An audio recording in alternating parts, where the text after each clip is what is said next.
We're live, Chair. Thank you very much. Well, welcome everybody. Here we are today for the second of our joint scrutiny committees. So I'm Angela Davis, the chair of Economy, Residents and Community Scrutiny Committee, and I'm going to be chairing this meeting today. My vice chair, Councillor Gary, is with us somewhere, I think. And we also have our other two scrutiny groups with us today. So welcome to them. We have Councillor Gwynber Thomas and Councillor Lucy Roberts, Chair and Vice Chair of Learning Skills, and their members. We also have Councillor Amanda Jenner and Councillor Gareth Jones, the Chair and Vice Chair of Health and Care Scrutiny, and their members. So welcome everybody and thank you for joining us today. We've also got a number of portfolio holders and officers of the Council, and I hope they'll introduce themselves as each one comes to speak. So thank you. So moving on, have we got any apologies for today's meeting? So that's a question to our officers. I've received an apology for a late arrival from Councillor Carroll, but she does hope to be with us. I've received apologies from Councillor Bryn Davis. Lovely. Okay, thank you very much. So item 2 on our agenda is the disclosures of interest, and this is to receive any disclosures of interest by members relating to items to be considered in this meeting. So members, if you want to say out loud if you have any disclosures of interest. So we'll take silence to mean that there are none. And item 3 is the declarations of party whip, and this is to receive disclosures of prohibited party whips which a member has been given in relation to the meeting in accordance to section 78(3) of the Local Government Measure 2011. And again, if we could speak or forever remain silent. And we got silence there. Now, just want to mention to officers, we've got a couple of notes in the chat that there are a couple of members struggling to join. So I'm hoping that you can address that in the background for us. Thank you. Yes, Chair. Lovely, thank you. And we'll go on to item 4, which is the leisure paper, and that is what we're here to discuss. So over to Councillor Richard Church, the portfolio holder, if he would like to introduce his paper again. Thank you, Councillor Angela. I'm not sure whether you introduced me or not, but I'm the portfolio holder for a Safer Paris, which includes leisure services for those members of the public who were not here for last week's meeting.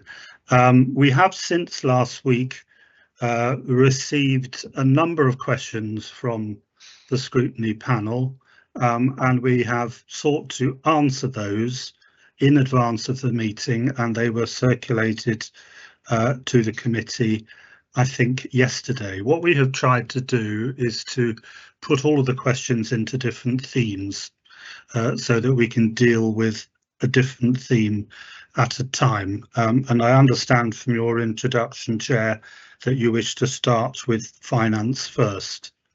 Is that correct? So perhaps we should go straight to the finance section then. I have nothing really to add on that, so I would just invite you to ask your questions and we will call in the relevant officer to respond.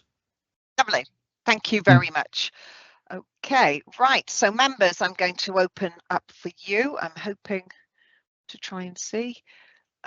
When you're ready, members, let's have your hands up in the meeting chat box. You'll see the box there to raise your hands and bring your questions forward for officers.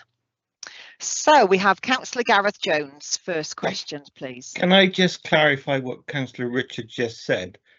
I don't believe what we've got in the 21-page document answers many of the questions I sent.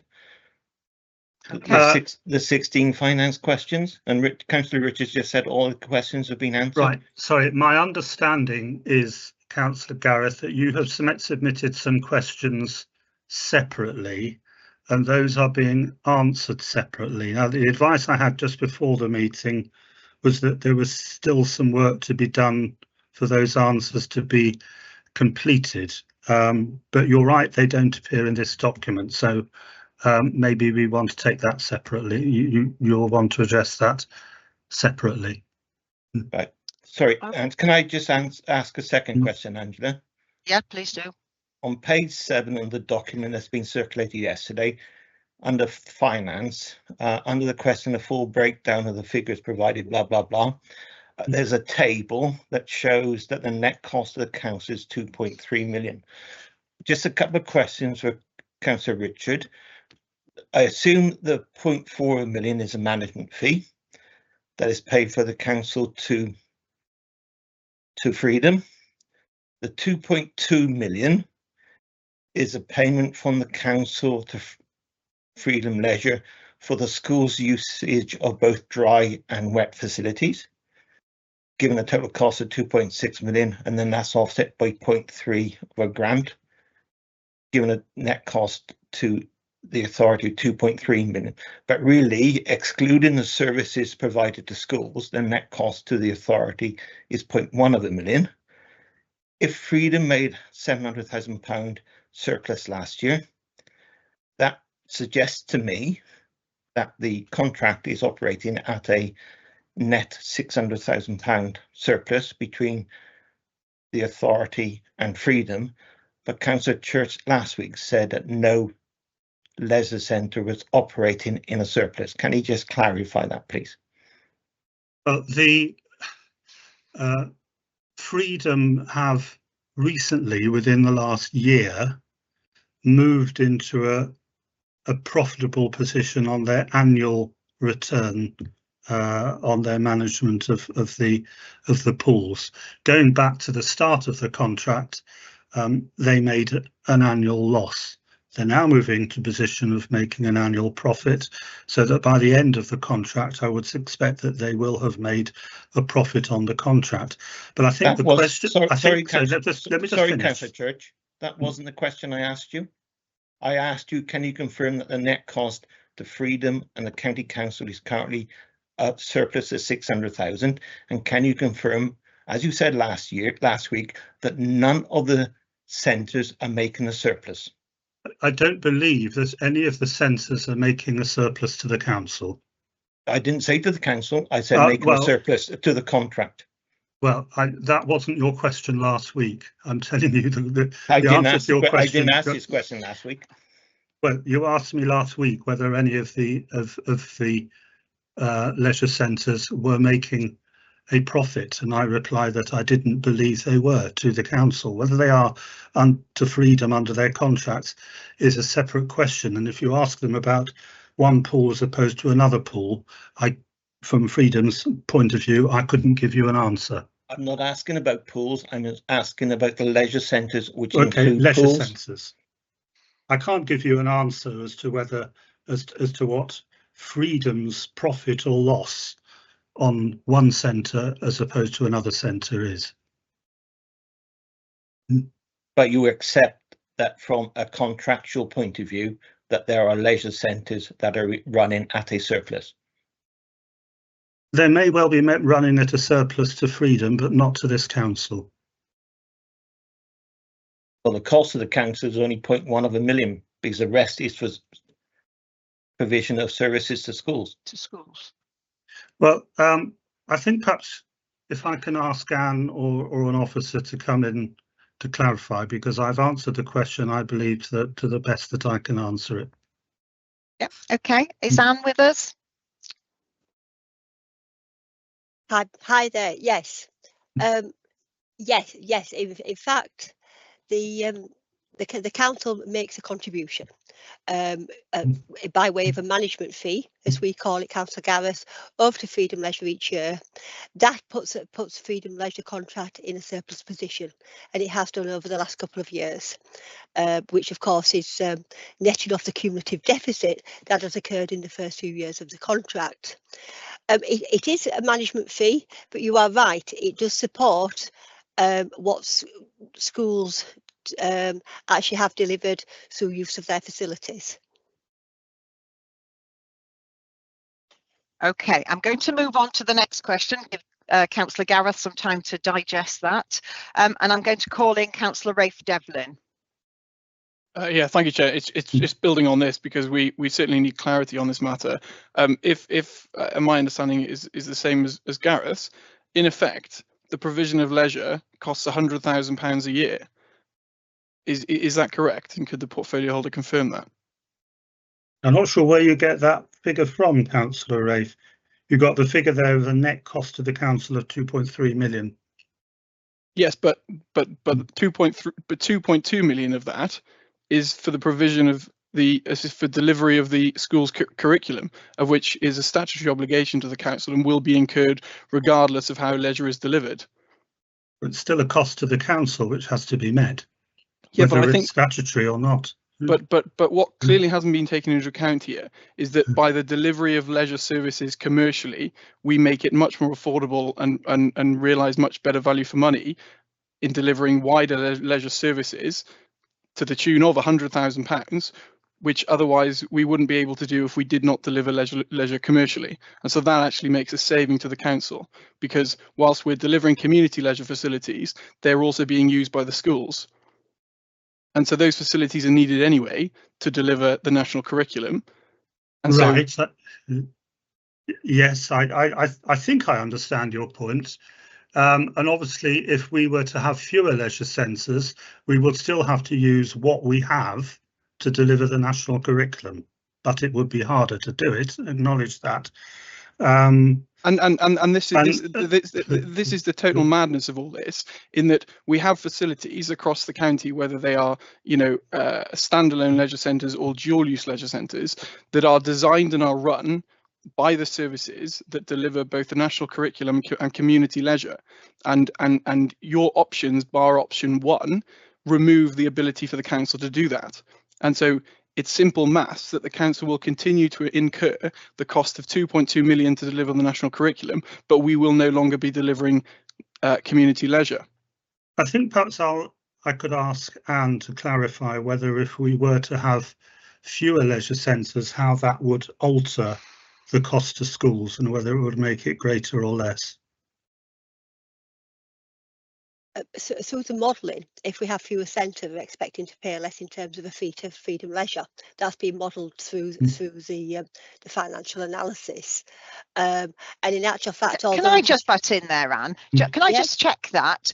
Do you know that? Because we were told in the last meeting that those formal meetings and negotiations hadn't occurred with Freedom Leisure. So can I just clarify? You're saying if there were less centres, you would pay less to Freedom Leisure.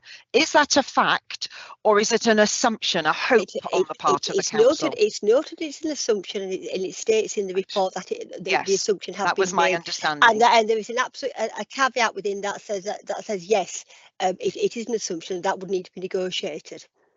Right. So we can't use that as a reason at this stage, can we? That's just something we hope might happen. Now, I'm aware we're talking about schools here, and I'm aware that the portfolio holder for schools is online, but he does have to leave for a medical appointment. So I just wonder if we could bring the portfolio holder for schools, because I'd like to know from his perspective, what is the option for schools to be able to afford to run these centres? So if these are school-run centres, they're no longer commercial. Is the money in the school's budget to take on these centres as being proposed in this document? Is Councillor Peake still with us? I think he may be having problems with joining the meeting, looking at the chat. Right. Is there anybody from school services able to answer about the financial capacity of the school service to take on these leisure centres? I can come in. I don't know who's talking. I can't It's see. me. I'm sorry. Marianne. Welcome. Okay. Right. Just to say, if schools were to take on the running of any of the facilities, then the council would need to find the funding to pay for the utility costs, etc., for the running of those centres. It wouldn't be expected to come from the school's delegated funding. It would be over and above that. Does that clarify that? Yes, that does. Yeah. So okay. that means that cost will still be a cost to the council. Yeah, Councillor Gareth. Chair, Yeah, sorry, that can't be right. Surely the money will be given to the schools through their fair funding formula allocation, and then they spend that money as appropriate. So it's not. So that's part of it. But the other aspect of this is, what about those schools who lose their services, such as Franksbridge, who currently go swimming in Bilth? If the pool in Bilth is closed, who's going to pay for the extra cost of swimming provision in another pool? I don't believe that cost has been factored into the figures. Well, that's what I was told this morning. Okay, Canan, can you come in?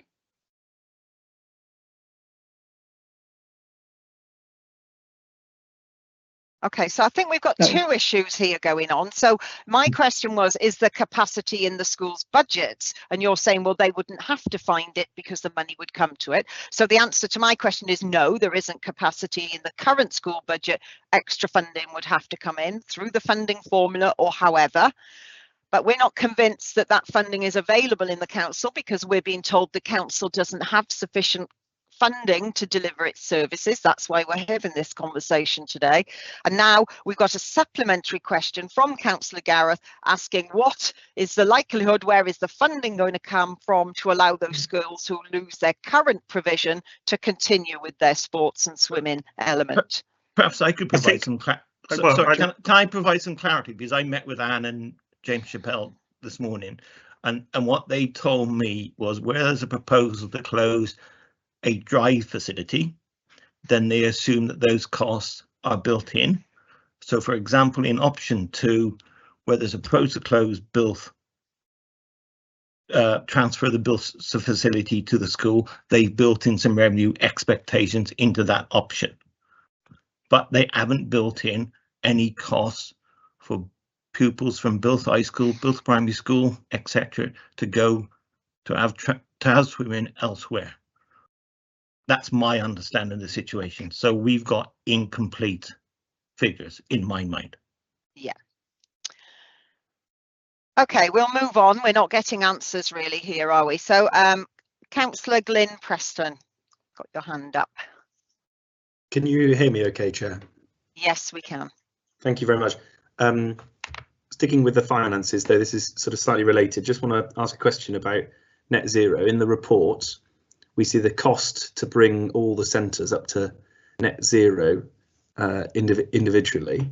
I'm just wondering, I mean, we know in the council that the cost of delivering net zero is going to be absolutely vast, and does seem, you know, that the Welsh Government's target of decarbonising the public sector by 2030 seems totally unachievable, especially when they're not stumping up the cash to help councils and local authorities do that. So my question is, why is that figure for the full cost of net zero?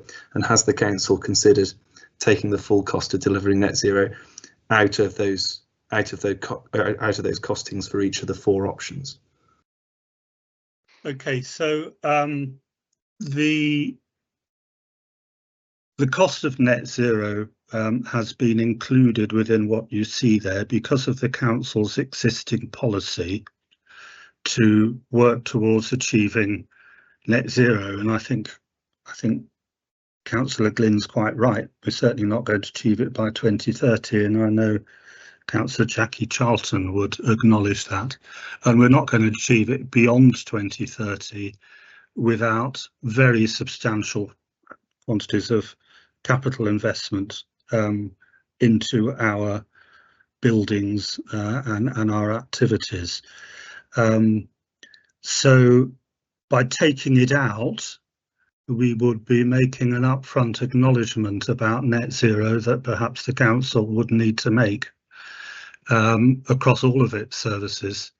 But that doesn't mean, of course, that it shouldn't be, well, I believe very strongly it should be an aspiration of this authority to work towards net zero. And I think that there are things that we can do within the leisure service, and indeed we are already doing, to improve the energy efficiency of our buildings, such as installing solar panels, LED lighting, those sort of things, and that we can get somewhere in the region of 30% towards net zero by doing things which would give a fairly rapid return on the investment and that's what we shoshould be doing. But I think it's perfectly valid for scrutiny to ask what would happen, or to suggest to Cabinet that the options could be remodelled to demonstrate what they might look like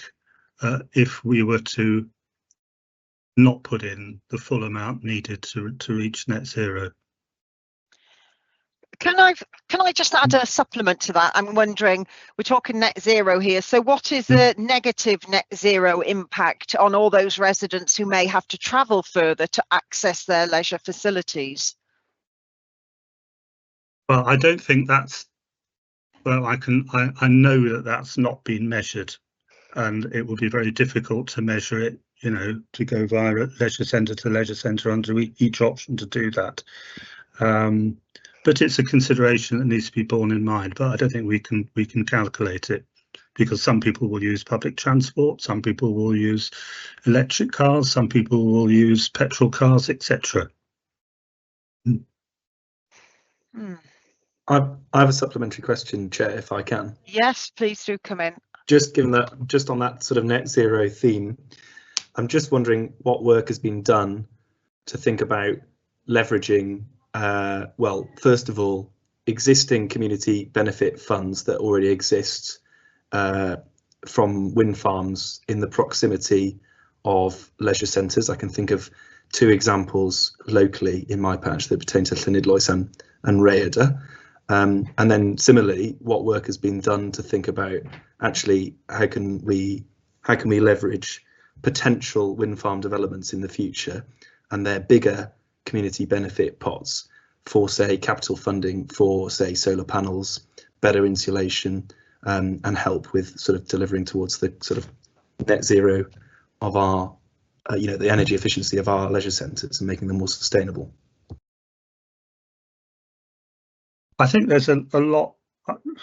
I think very little so far has been done in that direction, and I think there's a lot more that could be done as those wind farm planning applications and developments proceed. And I think we've all seen in the last few months the number of applications that are coming in, particularly around Llanidloes and Llanbryn Mawr in particular. I know it's something that Councillor Gary is very much aware of, because a lot of them are in his ward. And I think as part of the consultation and engagement exercise, it's something which the council needs to take on board. Can I just have a word with officers? We've got some message in the chat. We've got members of these committees who are not able to get in. We've got our portfolio holders struggling to get in. They're feeling a little bit cross, as clearly they've got comments to make. Are we able to help them get into the meeting, please? We are trying, Chair. We're not quite sure which link they're trying to use at the moment, so we Lovely. keep trying to call them in. Thank you very much. Thank you. Okay.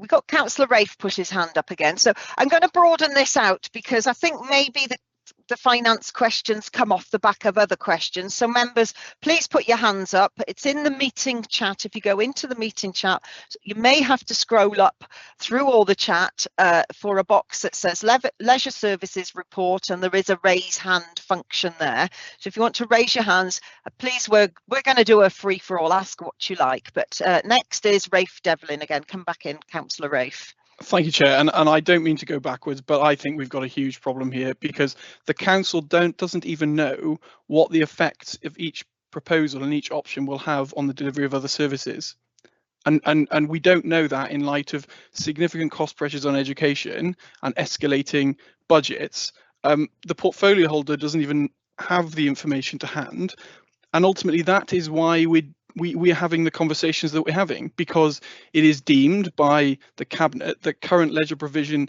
is not sustainable moving forward because of finance. But from the questions that have been asked by members and the suggestions that have been made, it could actually mean that the council incurs additional cost because of the options that are being presented.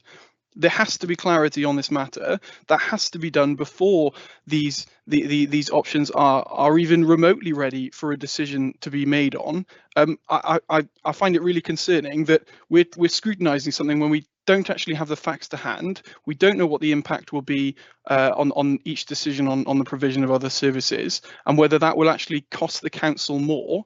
And the position that we're in, where this is apparently going to go to cabinet for a decision when that information isn't even there, I don't honestly believe that this can proceed, because without that, which is the whole point of why we're here and why this proposal has come forward, a decision cannot be made.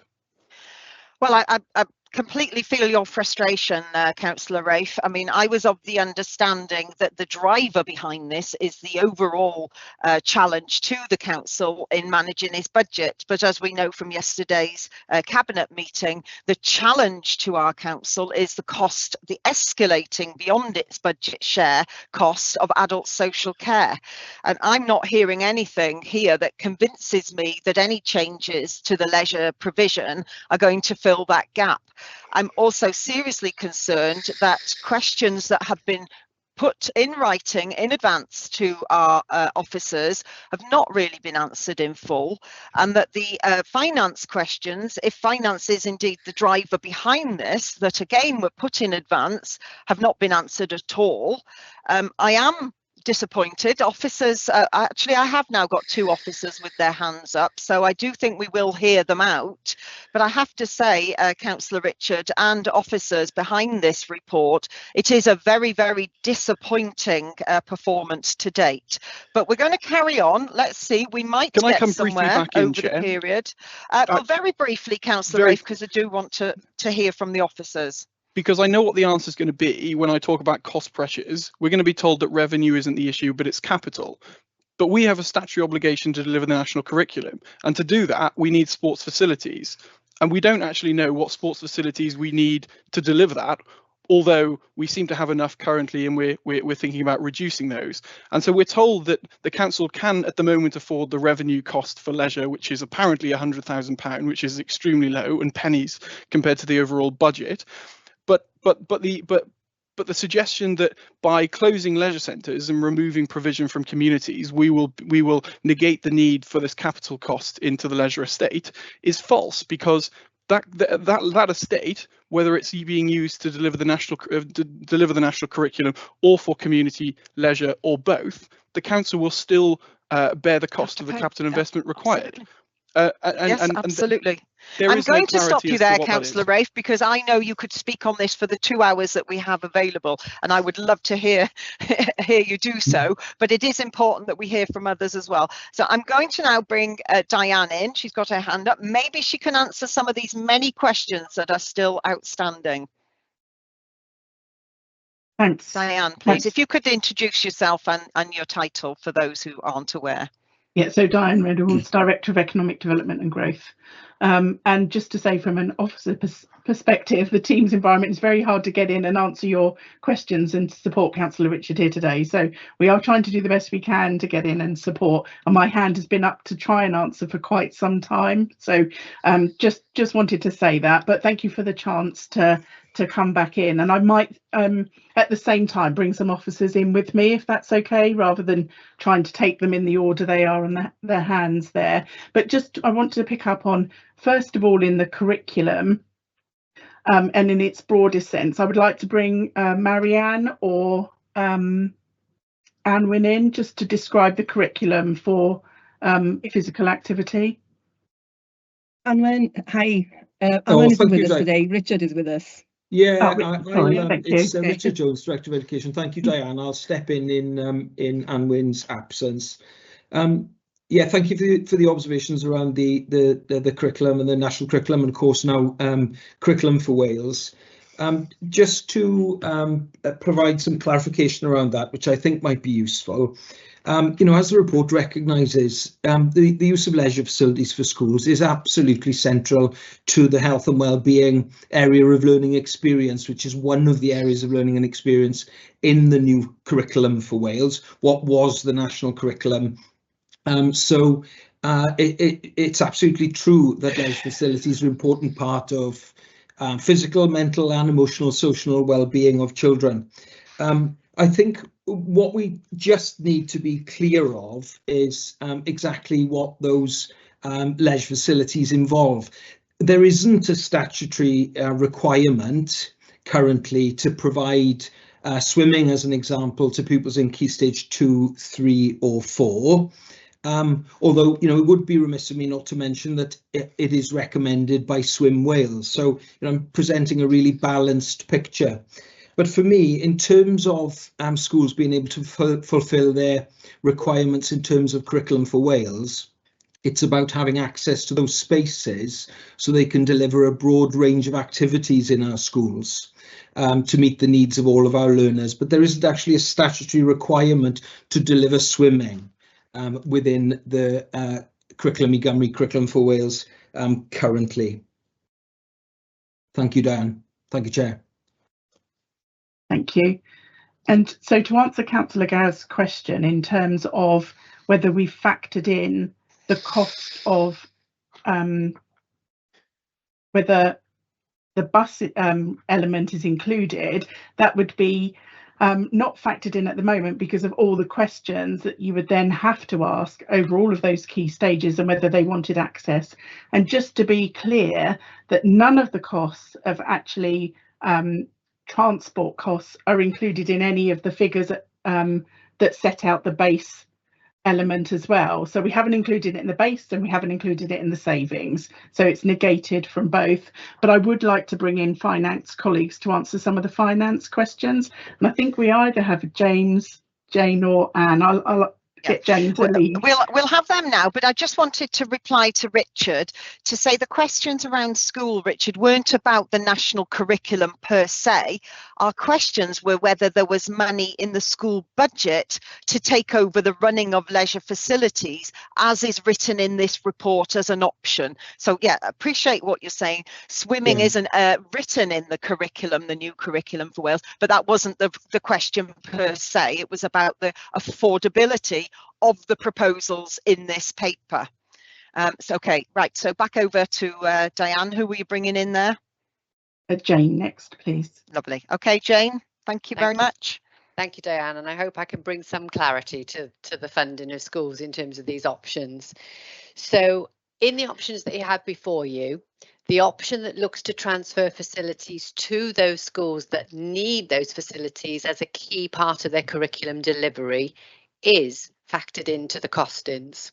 So I don't want anybody to think that that is a cost outside. It is factored into the costings, and James will probably come in a minute and just give you a little bit more detail around that.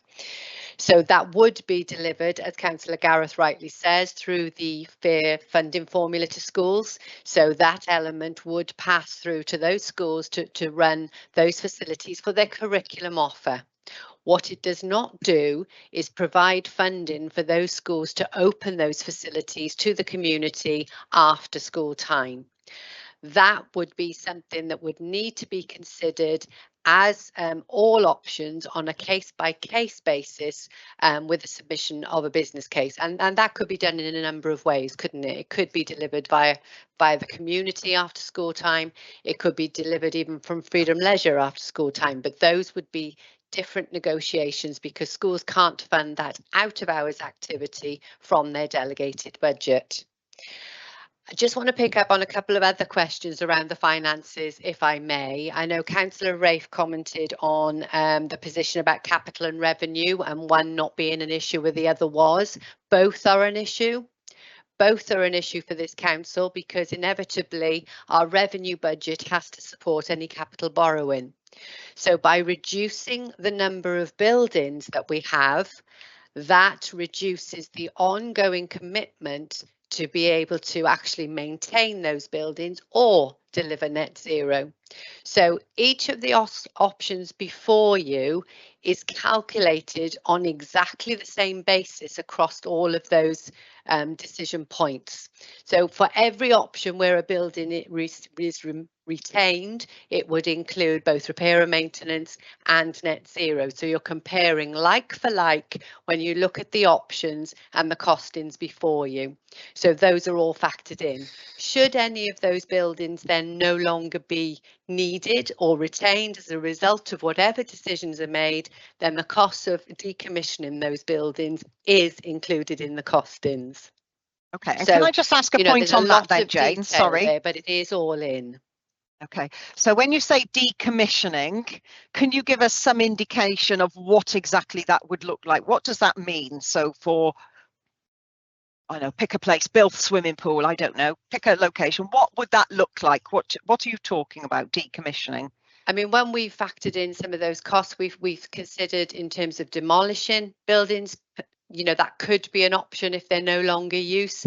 It depends very much on what that activity is, but we've made no, sorry, Jane, sorry to interrupt there. You've just said you've factored in a cost for decommissioning.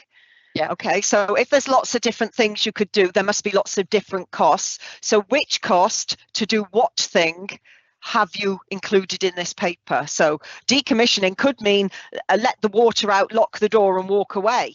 Or does it mean repurposing it into something else, in which case what? Or does it mean demolition? To my mind, that would be a very, very different cost. I can ask James to come in. He's done the detailed costings around that, so he can be very specific so that I don't get it incorrect in terms of my response. I think members, would that be helpful? Yeah, I'm getting a few nods. So yes, that would be helpful, please. What are we talking about? Good afternoon, members. James Chappell, I'm the Capital Financial Planning Accountant.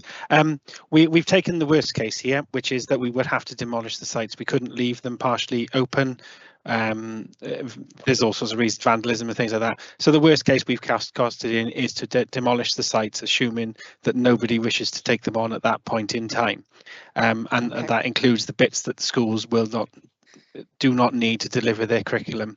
You know, where we're talking about just closing dry sites, the costs in there. I think in option 4 we talk about just having decommissioning pools. There is a cost in it to decommission the pools, but what's set out in the report is that we cannot. It talks about repurposing these areas. That is such a wide thing. All we've included in the costings is decommissioning the pools. There will then be a further cost for whatever that area needs to be set out for, because obviously if you can imagine turning it into a sports hall or turning it into a children's play area or an indoor play area like that, will have hugely varying costs. So we've just we're the centre just what I've just said, sorry, yeah. Okay, so decommissioning is completely demolish the whole building, fill the hole, everything, yeah. Leave a blank site. But that's the worst case option, yes. Yes, and that's what you've factored in financially into this programme. Where the buildings aren't, yeah. Yeah, okay, lovely, thank you. Now, if I can just point out to members, just to make sure, I just remind you, the chat box on the top line, if you go down the chat box to 1455, we have a chat entitled Leisure Services Report. You can see number 1 was Glyn Preston. If you wish to raise your hand, please can you do it at the bottom of that chat? Number 13 there is Councillor Rafe. I'm aware there's another chat box entitled Test, but it's this one I'm looking at. So if anybody wants to speak, and I've got Councillor Alid Davis next, please can you raise your hand in that chat box? So 1455, there we are, Josie's just done it, thank you. So Councillor Alid, would you like to come in now? Thank Dr. Mark, really quickly, because I've forgotten most of what I was going to say some time ago, really. There's a real frustration over the sustainability programme for Powys, because it's supposed to be a whole council programme to, not service specific. So you take a whole council approach to all these challenges. So and I'm assuming that going forward, there would be no place for freedom leisure, and the schools would manage their facility and host schools would be paid by the visiting primary school, for example, to access those services. So there would be a transaction there. The overall costs between the status quo option 1 and the officer's preferred option. Can you tell me what that saving is in equivalent council tax? And would that be one increase in council tax? And would that be sufficient to deliver all of that needed investment over the next 20 years? Because you've got a 20-year discounted cost there. Would the one increase in that council tax be sufficient to deliver that across a time period? Thank you, Jane. Oh, whoever, sorry. I'm assuming that would be Jane. I think the answer is in the report, but let's call Jane in, yeah. I'm desperately trying to find those figures. I'll look to James to come in, but I think if you look at the annual revenue cost avoidance for option 2, that shows you that there's an annual cost avoidance of 2.5 million, and at 1% equivalent to £1 council tax increase is equivalent to £1 million. So that would be a 2.5% council tax on that particular figure there. So and that would be a one-off increase that would cover the next 20 years. It wouldn't, because once it's there, that additional money is there for ever, isn't it? Until you reduce the council tax. So for our increase of 2.5% in 1 year, that will, in the first year, it will deliver all the maintenance and all additional costs for the next 20 years. But you would have to sustain that 2.5% every year afterwards. Increase it by 2.5% every year. No, you wouldn't have to increase it by an additional 2.5%. Well, but it would be 2.5% higher in 10 years' time than it would have been if you didn't do it. Is that correct, Jane? Well, you'd have to add an element for inflation, you mean? Sorry, you'd have to consider inflation and the ongoing increase in costs annually. So it doesn't stand still, does it? That could be different across the board. But again, I'll ask James to come in on some detail there, James, in case I've missed something. No, you're correct. It would be roughly a 2.5% increase, but that's on top of any increases that would be needed for the bridge in the gap, the rest of the council's budget needs. So that's on top of. Yeah, but that's just in the first year and first year only. Yeah, whichever year it is needed to be raised by. That's the question, isn't it? It's not, Okay, thank you. Thank you, Councillor Allard. Okay, next I've got Councillor David Thomas. If you'd like to introduce yourself, David, as you come in. Thank you, Chair. Councillor David Thomas. I'm the portfolio holder for finance. Just picking up a point around council tax, I think it's wrong to equate council tax increases to any one particular service. It's a whole council issue, because in actual fact, I think if you take all the pressures that we're facing in services with the next budget round into consideration, if you're going to try and cover all that with council tax, you'd be looking for council tax in the region of 25 to 30% increases. And that's. Can I just come in there, David? In all due respect, we've been given this paper that has 4 proposals, and we're being told that this is going to go out to the public, and the public need to understand what the cost of each option is.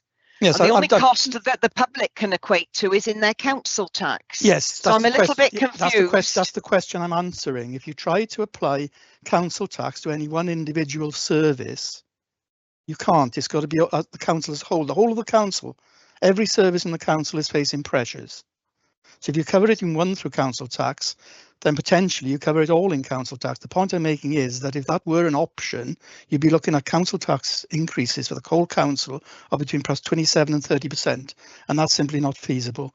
But the other point that I wanted to make, and I think Jane has covered this quite clearly, with regard to the capital and revenue costs. We've been talking about revenue with regard to surpluses, etc., that these leisure centres have been making, but we haven't touched on the capital in any detail as such. But roughly at today's interest rates, £1 million spending capital is costing us about £55,000 thereabouts in simple terms. It's a hit on our revenue budget. So sorry, David, it's captured in one of the lines, total cost of borrowing. It's captured there. Yes, so it's on one of the papers. Yeah. So if you actually applied that to 21.4 million, you'd actually be looking at about £2.2 million hit on the revenue budget. Now, with regard to the additional costs, capital costs, net zero, well, that's an absolute impossibility. We're never ever going to be able to cover those capital costs. There'd have to be intervention from Welsh Government or national government. So the point I'm making is that you can't simply look at revenue costs through surpluses in the centres, etc. You've got to take capital costs and hits on the revenue budget into consideration as well. The other point I wanted to make was there was a question about the impact on other services. Well, it's very important to remember as we go through the Sustainable Powers programme and the different options that will come forward with different services, that they're designed to maintain services, sustain services, take them forward into the future, because there's no suggestion in this that all leisure centres will close. There's not one option that's put to you that's going to close all leisure centres. Well, there is actually. There is no, an there option isn't. there. There's one option that says they can go to the private sector with business cases. So let's just bear that in mind. And as far as the delivery of the curriculum is concerned, that's already been explained to you. The other point I wanted to make at last week's meeting, I thought it was misleading to suggest that no local authorities are closing leisure centres. I did some research after that, and initially it was in England, and there's 100 leisure centres and swimming pools closed in the last 5 years. Indeed, just down the road from where I live in Pontardawe in Newton Talbot, there's a pool closed. It's Swansea City Council are closing pools. It's because of the nature, the financial challenges that local authorities are facing in Wales that we've got to look at these options. Powys has got the most pools more pools than any other local authority in Wales, but we're not going to close them all. We're simply trying to maintain them and take them forward and decide mitigating measures so that where one might close, then we can ensure that our residents can get access to the pools that will still be available.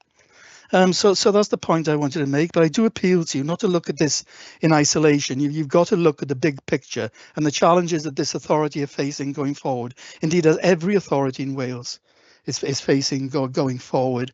I think next week you're going to be attending a budget seminar, and you'll actually see the stark evidence and the dire straits we're in with regard to finance, and it'll be a wake-up call. So I do appeal to you to be realistic about this and to give serious concern to these options so we can ensure that we maintain this service within Powys. Thank you, Chair. Well, thank you. You've raised a lot of issues there. I'm going to continue bringing people in to ask their questions for now, but I think I've probably got some further questions to ask you at some point. So next on the list is Jane, but Jane, you have spoken, so are you all right if we take some more questions? Then we've got Councillor Rafe, but as I say, Rafe has had a turn. So it's Councillor Josie, but I think just Josie want to come in a little bit later now. So perhaps I'll bring Councillor Amanda Jenner in, if that's okay.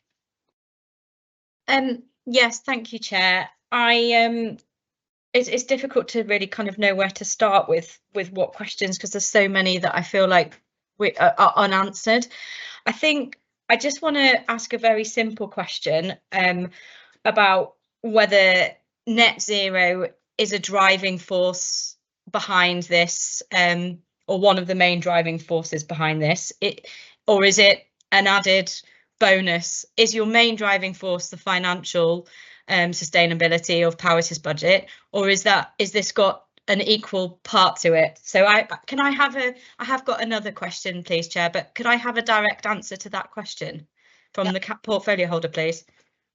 I think the driving force behind the entire leisure review, and it's worth going back and looking at the terms of reference of the review, because it started nearly 2 years ago, long before I became the portfolio holder for leisure, was to look at our leisure assets and determine what we need to do to them in order to bring them up to good modern standards, and also to do the net zero work, because the net zero work has to be done across the whole authority.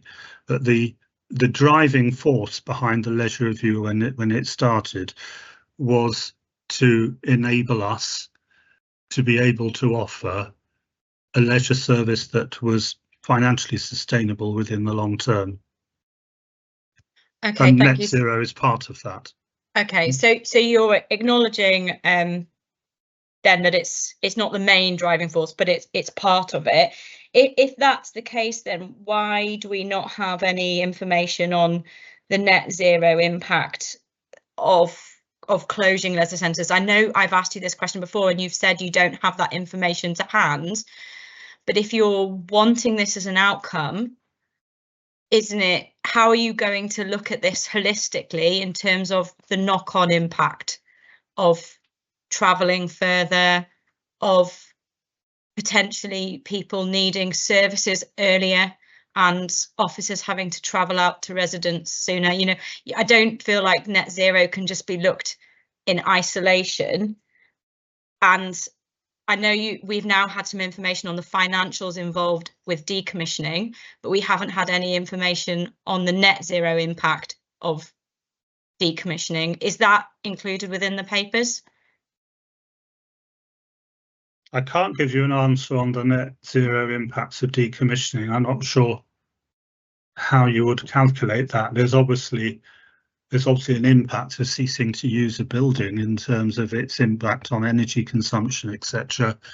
And on the question of the costs of travel, I would say that it's a factor that has to be borne in mind, but it's not one that can be easily measured, which I think is how I answered the question before, because there are so many different ways that people will travel from so many different places to get to a leisure centre which is different from the leisure centre they previously went to. I think it's a very difficult figure to come up with an estimate for. It could be looked at on a locality basis, though, if you were to relook at how you were to take this forward and were to do it on a case-by-case basis, because you would know where the nearest leisure centres were for each area. Anyway, I'll leave that point there because I think you've answered that you don't have that information. My other question is just David Thomas, Councillor David Thomas, you just mentioned that you did some research after the meeting about what other local authorities are doing. And I am also grateful for some of the comments that you've responded and officers have responded to, where we have asked the question before about whether or not you have spoken with other local authorities. I think the answer is that you meet regularly. In that case, you know, what are the other local authorities doing in Wales in terms of closing leisure centres? I'm hoping, you know, that David, you said you looked at it after the meeting, but I'm hoping other people have looked at it before last week's meeting in terms of, you know, are there any tips from other local authorities in Wales in terms of how they're going to deal with their leisure estates? And again, I know you've mentioned you fed into this Welsh Government review, but surely that's not the only feed into Welsh Government. Have you had direct conversations with Welsh Government about the financial impact of what you're wanting to do, or, you know, or where you find yourselves? It just surprises me that, you know, there's not more direct conversations being had with other local authorities or the Welsh Government about this predicament you find yourself in wanting to sustain the leisure service. I think the first thing you find when you talk to other local authorities in Wales and they realise how many leisure centres and pools in particular that we operate, they're absolutely amazed and shocked, because nobody operates that many pools or leisure centres, and indeed the majority of other authorities have a far larger budget than we have. But it's accepted, you know, they developed, they evolved because of the nature of Powys. But because of the challenges we're facing financially at the moment, there's a need to review this process and the number that we can afford to operate, and that's what this review is all about. I've spoken to other authorities in the south of the county. I meet regularly with members from Neath and Port Talbot, and as I said, they've closed the pool in Pontardawe, and indeed they're looking to build closer relationships with us so the residents from Pontardawe can hopefully use the pool in Ystrad. Can I just come in there? Is that right? I mean, is it right that the council taxpayer from Powys exactly has a pool in Ystrad which will be used by council taxpayers from another county? I mean, I do have a question about the hub model that we're proposing, based on some comments you made earlier, David, and I wonder if you could just sort of help me get my head around these. Can I just answer your first? No. Well, shall I answer it's all first, part of one question, really, Oh, in a fair enough, way, okay. if that's all right. You made the comment that you're not proposing to close any centres. You're looking for a different model of delivery. And you talked about there may be, what was the word, like commercial business opportunities for some of those other centres. But my question is, when we were told about sustainable Powys and the plan going forward and the model, it was based on 4 hubs. And you were sat round the table, cabinet members and officers would have been sat round that table to debate that, to do the calculations. And we were assured that 4 hubs, I mean, I never agreed with it personally, but we were assured that 4 hubs was the optimum and the right amount and the affordable amount for Powys. So I'm curious as to now why it's suddenly become 5 hubs. How can we afford an extra one when we were assured it was 4? So I don't know what confidence that we can have. Perhaps it should have been 6, or perhaps it should have been 3. So that's my first part of the question. I think we do need some reassurance that those figures, where that has come from, how that has suddenly sort of appeared as an extra one. But supplementary to that, the hubs have been picked because they're the larger towns in Powys, population-wise. So surely the hub towns are the towns that have business viable locations for running leisure centres. So should it not be the other way around, that it's the hubs that are put out to commercialisation and the local authority should be running the centres in market towns where they're not commercially viable? Right. On the question of you're obviously referring to the addition of Astragonalise to the hubs. If you'd read the report that went to Cabinet regarding that, it was made perfectly clear the reason why Astragonalise was added as a hub. And the main driving force behind that was because of the level of deprivation within the Astragonalise area. And it's the 2nd largest town in Powys, if you include the Astragonalise Higher District. But the main driver was the level of deprivation, the most deprived area in Powys. So that answers that one. And I'm not entering that debate again. That debate is taking place at Cabinet, where you were entitled to attend and ask those questions. And that's gone through Cabinet. It's been accepted, and we've got 5 hubs now. But that's the answer to that one. With regard to the use of the Astragonalise leisure centre and pool by non-Powys council taxpayers, what I said was that Neath and Talbot had approached us to see if they could use that facility. They currently share the HWRC in Astragonalise with us, and that's managed via a contract, and they actually contribute to the running of that centre. And one would presume that something similar would happen in Astragonalise if they were going to make a formal approach to use the leisure centre in Astragonalise. Regardless of where the 4 or 5 hubs are, the point remains the same. Nothing has changed about the population, the deprivation, the location of any of the hubs. So when the questions were made, the conversation had about the 4 hubs, the geographic and economic status of all of the towns in Powys was the same at that time as it was now. So my point is, Cabinet got it wrong when they made their first discussions. If, as you quite passionately say, Astragonalise, it happens to be, but it could be anywhere, couldn't it? It happens to be Astragonalise, by your argument, should be a hub. So it should have been a hub first. So my point stands that Cabinet got it wrong. So how can we be assured? I'm sorry, Chair, but what do you mean it can be anywhere? I've just explained to you that Astragonalise is the most deprived area. But it was when you had the first conversation, David. No, what you're saying is that can be anywhere. That applies. Can you tell me anywhere else in Powys that applies to?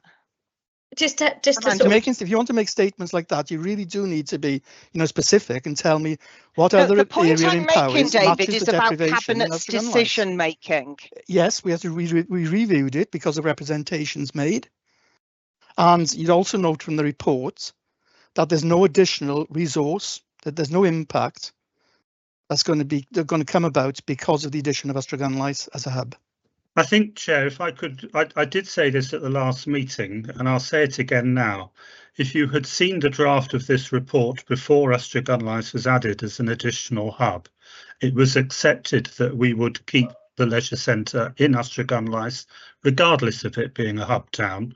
The reason for that being that it's the best used leisure centre in the whole of Powys, and it would, frankly, on the basis of the usage levels that it has, it would have been a nonsense to take it out. So actually, in relation to this leisure review, the question of whether Astragunlais is a hub town or not is actually not relevant.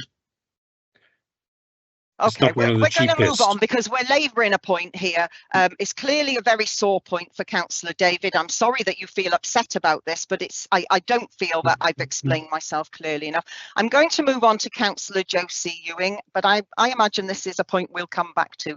Councillor Josie.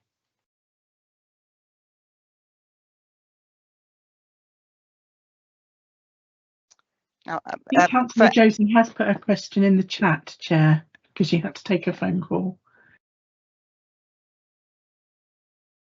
Do you want me to read that out for you? Right. Yeah, she wanted to ask what the sites might become when they are closed and filled in. Would they be sold or would they be built on?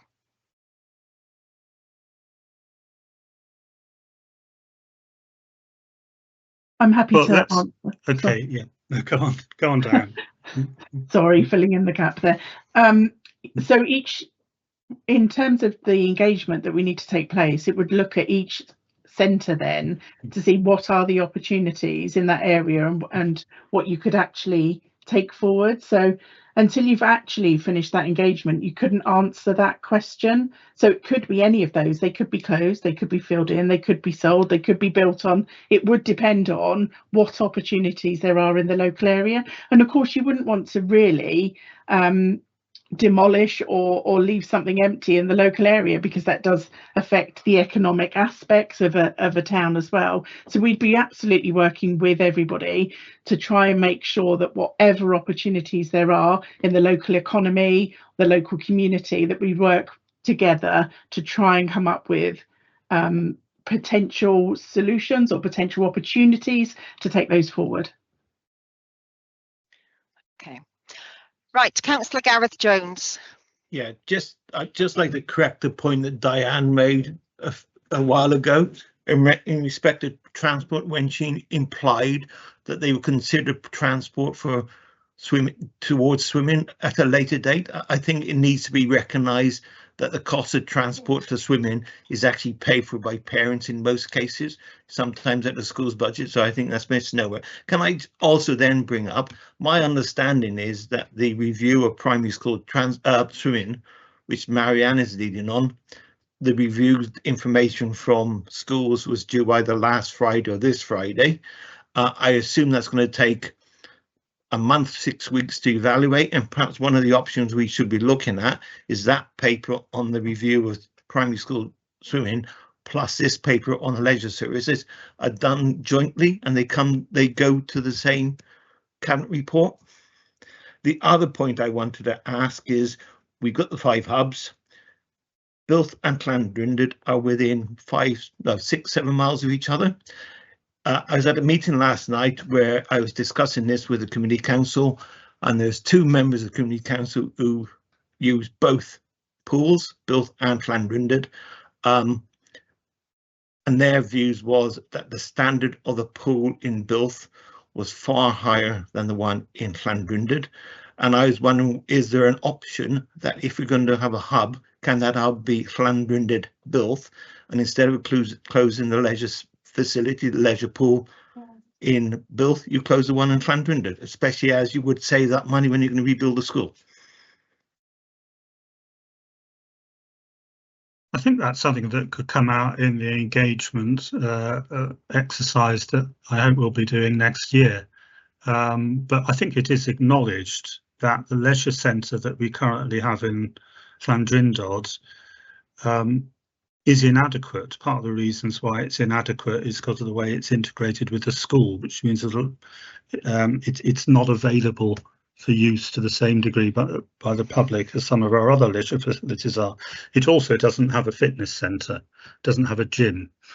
And within option 4, you'll see reference to the need to seek capital funding to build a new leisure centre alongside any new project for a new school that may be built in that area. Because it's certainly recognised if you compare the use of Llandrindod Pool or Llandrindod Leisure Centre as a whole with the other 4 hub leisure centres, it is much lower. Can I just come back on what you just said, Councillor Richard, because you just said about integrated with the school. In section 1.7 report, it says we will utilise schools and other community assets wherever we can for the community-based solution and services. So haven't you just contradicted your own report? How? Sorry, I don't follow that. Well, you've just said the Llandrindod Centre is compromised because it's integrated with the school. But I just said in your own report, it says we will utilise schools and other community. Well, I think for the volume of use that you would expect from a town of the size of Llandrindod, it needs a new leisure centre with a bigger capacity. I suppose you could follow on from that and say then, Councillor Gareth, that actually Raider Leisure Centre isn't attached to a school and is more available. I mean, it seems to me that this report is built on well-meaning ideas, but with no factual base, no sort of depth to the ideas. They're ideas, they're suggestions, they're ifs and buts and maybes, but we don't really know, you know, close this and we'll do that. We might do that. Well, we might get funding for a new leisure provision at Llandrindod High School, and we might be able to get some commercial interest to run these centres, and we might be able to get some of the schools to take them on and run them. But I don't understand how we can have a community engagement that's based on ifs and buts and maybes. There's no detail in this. There's no factual information. I'm going to move on. Councillor Rafe again. Yeah, sorry, and thank you, Chair, and I completely agree. I don't know how you can have a motion go through council and through scrutiny and through cabinet when there isn't factual information available. But there you go. I feel it's necessary to respond to some of the points that have been raised because we need clarification on a number of them, and some of the responses have contradicted, to say the least, some of the information that's been provided. And I go back to the costs that have been included in the responses that we received to the questions following the last meeting. And the fact of the matter is that the delivery of the national curriculum costs £2.2 million per year. And we must assume, and officers or portfolio holders, please tell me if I'm correct here, that £2.2 million delivers value for the taxpayer, because after all, that is what the Education Service has been working for decades to achieve. Now, there are, of course, costs and savings that we've been provided with, but we've also heard from the Director of Education of how important the facilities that the schools have access to are, you know, and that goes over and above the requirements of the national curriculum, and therefore one can only conclude that the plans to remove those facilities from the schools will have a negative impact on pupil experience and the quality of education delivery in those schools that are concerned. And so I would only stress the importance of these facilities alongside the fact that, and unless people correct me, delivery of the national curriculum as far as sport and leisure goes, sorry, it is £2.2 million, and therefore the cost of community leisure in Powys is £100,000 per year. And under these plans, if you put £100,000 into delivery of community leisure into the models that are being advocated for, there would be no delivery of community leisure.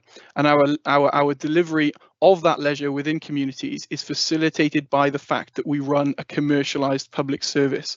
And so the income generated by running that service in that way makes it affordable for Powys to deliver the quality and the scale of community leisure that we do. And so instead of saying that people are amazed of how many swimming pools we have and how many leisure centres we have those numbers because, one, we're a third of Wales, but also because of the model that we operate and the efficiency of that model and the value for money that it delivers to the taxpayer at a cost of £100,000 per year, we're able to do that. The comments that have been made, and I fully support the requests for calculations in terms of the carbon footprint, the carbon impact of residents travelling significant distances, what will be very significant distances for those who are losing their leisure facility to their nearest leisure centre. They can absolutely be calculated. The council has an obligation to do carbon footprinting, and with within their Scope 3 emissions will be reporting on the emissions generated by employees of the council making their way to various workplaces. And so those emissions, especially when it's considered in a locality approach, could very easily be calculated. And the environmental impact of demolition of buildings is also something which can relatively easily be calculated, and something that the council, I feel, would be obliged to do in terms of the embodied carbon that exists within those buildings. And as most of them are made out of concrete, because that's what you need to make swimming pools out of, the embodied carbon levels are significant. And so to say that we simply demolish these leisure centres and we forget about them forever and it doesn't become a problem for us, we create a huge environmental and carbon impact by demolishing leisure centres, and hence why councils and other operators now favour the refurbishment of buildings over replacement.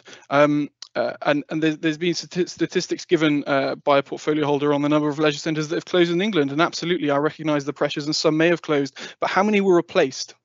Because there is a huge programme amongst other local authorities that prioritise and recognise the importance of leisure to upgrade and make their leisure services the best they can possibly be. And that includes a number of replacements. And you only have to Google new leisure centres being built and you will see the number that are being built in England and the funding that is being prioritised for those projects. We cannot make our leisure centres commercial. That we need to forget about that, and it just shows the whole quality of the proposal because there's an option for that. That can't be achieved. We already have a commercialised public service, and so even if you were to offer the leisure centres to the private sector for full commercialisation, one, they'd probably never take it because the population isn't high enough to make the business case work, but two, it would result in significant increases to our residents, you know. And so when people complain about paying X amount to go for a swim, that would in some cases double, quadruple, if not more, and it would exist as a further barrier to people participating in sport and leisure.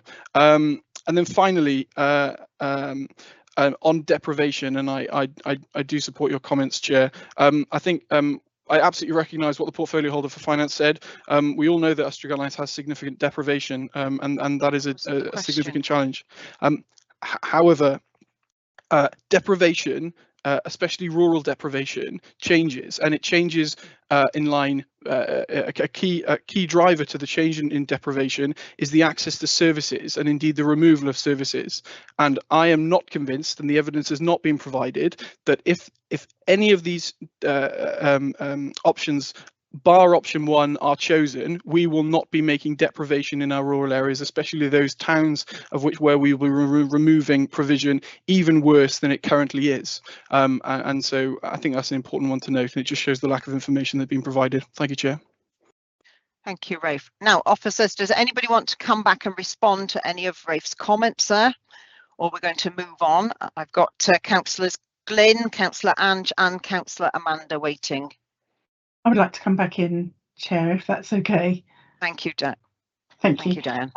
Okay, so on the demolition element and the cost of net zero, we haven't actually taken that into account because obviously, as I said before, the option to demolish isn't known until you've gone out to engage. And this is a paper that is going out to engage. So sorry, Diane. Yeah. Just stop you there. James literally about 10, 15, 20 minutes ago said to us that he has factored in the financial cost of demolition. For a comparable assessment across the piece, but that doesn't mean to say you would demolish. That's the last option, as Councillor Richard said before. So we haven't used that in the carbon analysis, the carbon offset analysis, and we haven't given you a carbon analysis within the paper because all of those variables need to be understood in terms of what are the opportunities. The same with transport as well. So there's another paper under Sustainable Powers looking at transport routes and the bus routes to actually make buses more kind of accessible across the piece, no matter what people are trying to do or get to whether they're trying to get to work or to shopping or to hospital and all of those reasons. So do we know what option people are going to choose to go to. And I think we also need to pull out as some of the highlights from the engagement that we've already done shows that people really want to engage with walking, cycling as other opportunities as well, and they're coming out higher in terms of swimming. So I think, you know, Diane, yeah. Can I just interrupt you again there? You are right that people have given a whole range of activities that they like doing, but nobody, because they weren't asked, has said they want to do those exclusively. Now, I'm suggesting that today there's not many people out cycling, walking and running. Now, I know it's snowing, but we live in Powys and it rains a lot and we have a long, dark winter. Nobody is saying they want to do those activities exclusively. And I would suggest an awful lot of people want to do both. So can we be careful how we refrain that word? We're not saying people do not want to. Nobody has said they don't want to use their leisure centre, have they? No, I'm just trying to give an answer that shows the complexity of trying to measure carbon. And it's very complex. And I don't think, you know, I haven't seen that in any report from any local authority where they've actually tried to calculate that on the basis of any decision, because there are so many unknowns. That's all I was trying to say. I'm not trying to say people would choose one or the other. We don't know, do we? No. So that's all I was trying to come back on. And then in terms of deprivation, we have acknowledged, you know, the impact in the impact assessments. We haven't tried to not put that out in the open in terms of how it will affect people, because there will be impacts as well. And that's all considered in the impact assessments for every option. Those are the ones I'd like to come back. Thank you. Okay, thank you very much, Diane. Okay, so next then is Councillor Glynn. Thanks very much. I'd just like to endorse some of the comments made by Councillor Rafe just then. Councillor David Thomas said that Ystrad Gynllais had been included as part of the 5 hub towns because of representations. I don't know who made those representations, but anyway, that's as maybe. I'm going to just pick up a line of questioning that Councillor Allard tried last week and see whether we get any further with it. There are 4 options in the report put forward to us, and I know Councillor David Thomas said they're not proposing going out. They're not proposing closing all leisure centres in Powys, but actually there is an option that, at least on the surface and at least in terms of the way some in the public have read it, appears as though that's what it is. That's what it is. The council sort of washing their hands of leisure facilities and saying, you know, there is one option that says basically close them all. And I'm just wondering, why have we still not got a recommendation ahead of scrutiny? We could have made much better use of these 2 scrutiny sessions, I feel anyway, if we had a recommendation that we were scrutinising, rather than the whole enormity of the leisure services report. We don't have a proposal from the cabinet. We just have the whole of the leisure service to talk about. So I'm wondering whether the portfolio holder could respond to that, please. Okay, I'll respond. Yeah, I'll respond to it. You have a report which is before you to scrutinise, and in scrutinising it, that is a point that you could certainly make. We actually started out in this process with 3 options, options 1, 2 and 3. I felt that there needed to be another option which reflected a different balance of retaining leisure centres and retaining pools, and also recognising particularly that swimming pools in terms of costs were the bigger problem, because swimming pools cost more to run and they cost a lot to maintain and operate. So option 4 was an idea which I put together and asked to be costed, and indeed it has been costed and has been added in. The fact that it's option 4 probably reflects that fact that it was an added in option,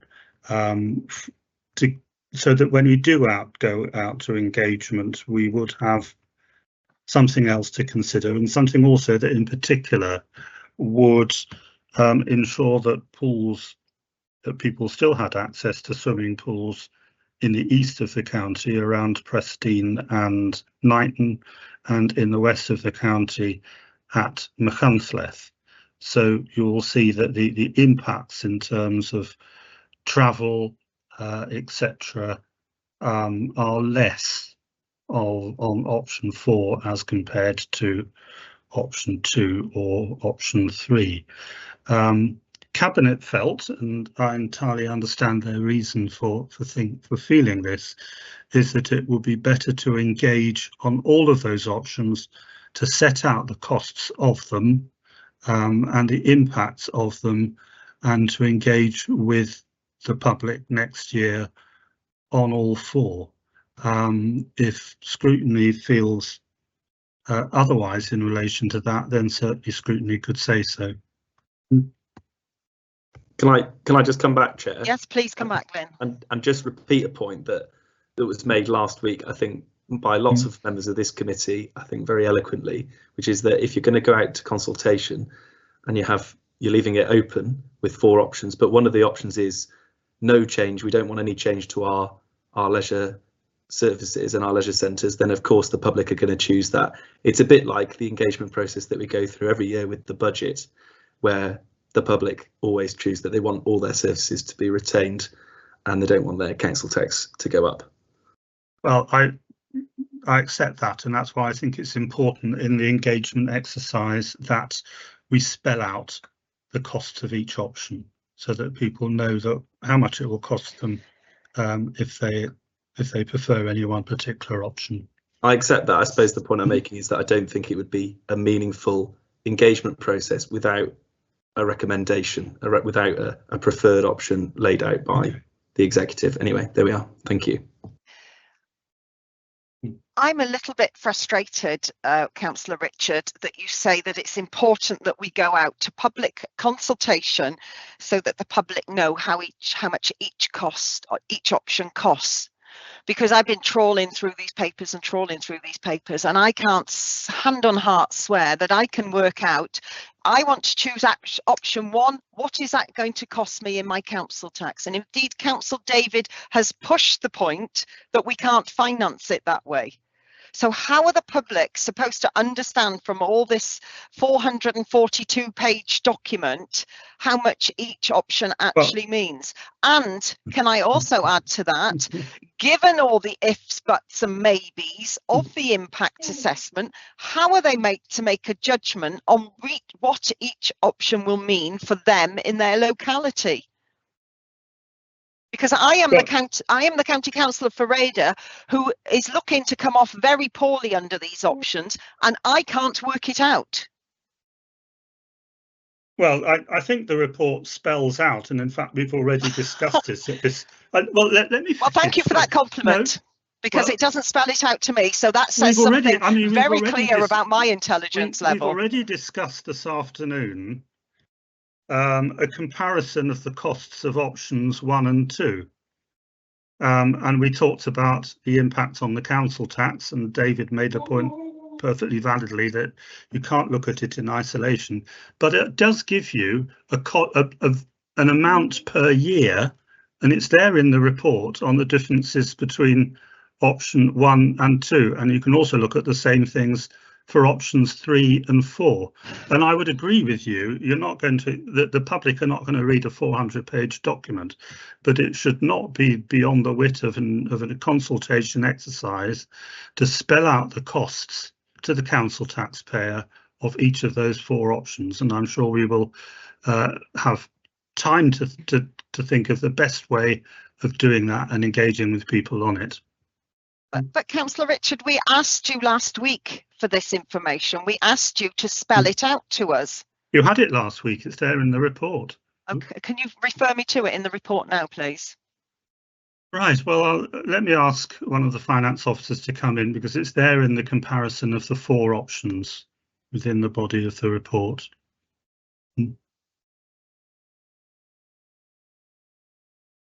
Members, committee, does anybody? Yeah, do you want me to come in? Yeah. Chair? So page 22, there's a table there that shows the costs associated with each of the options when they're compared in terms of that 20-year discounted cost. So is it worth me just going through this table briefly, just so people understand what it's saying? Well, no, my problem here is, yes, we've got the cost to the whole council here, but for a council taxpayer on their council tax bill, how much for each option? What it does show you is that the options that look to reduce cost, you can see the equivalent amount in terms of council tax there, but you cannot take one part of the council and be able to correlate it exactly to council tax in terms of all of the options, because the financial pressure across all of our services is immense. And I think what we're doing here is presenting options that can limit that impact on council tax more widely. And any option that comes through that actually delivers a cost reduction obviously limits that further impact on the council taxpayer. So basically, we can't tell our individual residents how much each of the 4 options will mean to them personally. Not in isolation of the whole that's budget. Fine. That is what we understood, and we seem to be going over and over. Anyway, we're going to move on. I'm just really getting bored of this. Councillor Ange Williams. Afternoon, everybody. I've got a sort of, I'm not sure whether they're questions or whether they're statements, really. The money that we pay out for the schools to swim will not change because the schools will still be swimming. So that will not be a saving. I can't quite work out how they are making it out to be a saving, but if the children are going to swim, we're still going to be paying the 2 point whatever million it is to the leisure facilities for them to be able to swim. It's basically just going to cost us more because we will now have to transport them to that area. So that was my first sort of point. And along with the swimming, years ago, when children used to be able to swim for free in the school holidays, this is about people from out of Powys using our facilities and being sponsored by Powys residents. When we went to Mahuncliffe, because we used to go up there on holiday every year and used Mahuncliffe pool, all they did was ask us for our postcode. And if your postcode was in Powys, then you had your reduction that you would normally have at your local pool. And then if you weren't from Powys, you paid a different rate because you weren't being sponsored then by the residents, which I found was very, because like we get a lot of people on holiday, we get a lot of people from all over the place, and we're sponsoring their use of our leisure facilities. So it gave a dual band of money coming in, I know, but it was easy to do because you just used your postcode. There was nothing any different. You just put your postcode in. And I would quite like to ask Councillor David Thomas, because we're such a large area, obviously we have large pools. In Swansea and other counties that are closing pools, how far is it roughly for a local resident to get to a pool? Because Swansea itself might have 4 or 5 pools in it, but everybody's only travelling 2 or 3 miles at the most to get to it, which is going to make a large difference for our community. Preston, Knighton, whichever they decide to close, it's going to be at least a 6-mile track. And that's where my other part comes in. The pools aren't going to have enough space to fit the children in because, Knighton Pool is full every afternoon of children from 2 o'clock till roughly 8 o'clock at night. So if we, in bulk take the schools, say to Landod, well, Landod's going to have Dridnod children. They're also going to have Raider children. They're going to have Prestine children. They're not actually going to physically have enough space to fit them all in. And then that's going to make the pools run out quicker. The usage of the pool, the facilities are going to be used so much that they're going to get run down a lot sooner. And does that not mean then if places that aren't actually in the 5 centres of sustainable Paris, what will that mean for the rest of us with the deprivation? Our deprivation is going to go up because we haven't got the facilities that they've got in those. I know I work with Clyth, and they have divided Paris into 13 areas. Cavities. Yeah. And, you know, that's how they've worked it out. And then they all lead into various hubs after. But we need to know, with Sustainable Paris, are there going to be any other hubs, or are we, like, am I going to have to travel 22 miles every time I need to go somewhere to go swimming, to use a gym? You know, I just, there isn't anything in there that gives me any actual information that I can take to people and say, I can support this because there's nothing there. I can say, I can support this because that just isn't there. And that's, as a councillor, what I need to be able to do. If you want me to support you in what you're doing, I need to know exactly what to say to my residents that is good. You know, because they don't want to hear, oh, well, it's going to cost more to keep that one open than that one. And, you know, landlords got more people. We all know that. We know that already. Okay, Ange. Yeah, So, I think what you're raising there is some serious questions about capacity, availability, access. Yeah, and the impact on those areas that lose. Well, we've got no pools. buses. For me to get to Landod, I have to go into England to Kingston and back out to Landod. There's no way to get to Landod. So, you know, sorry. Yeah. So, Richard, do you want to comment on those issues? Because I think from the impact assessments, those issues have been highlighted, but there aren't any answers to them as yet. I think that would be a fair summary. So you raise very good points, Ange, but the answers aren't necessarily there yet. 2 things. I very much take on board Ange's point about the distance that she would need to travel if both Prestine and Knighton leisure centres were to close, and public transport connections between those 2 towns and Llandrindod is very poor. There is going on, and Councillor Jackie might want to come in on this, currently underway a review of public transport throughout Paris, which has to take on board these facts and to consider how we can, if we operate strictly by the hub model, we will need to have far better public transport linking towns to the hubs, and that is why one of the reasons why I wanted to have option 4 there, because I thought it was essential that until we know that we have the public transport infrastructure in place, we do need to ensure that there is still access to leisure facilities between Prestine and Knighton, and equally former Councilleth in the West.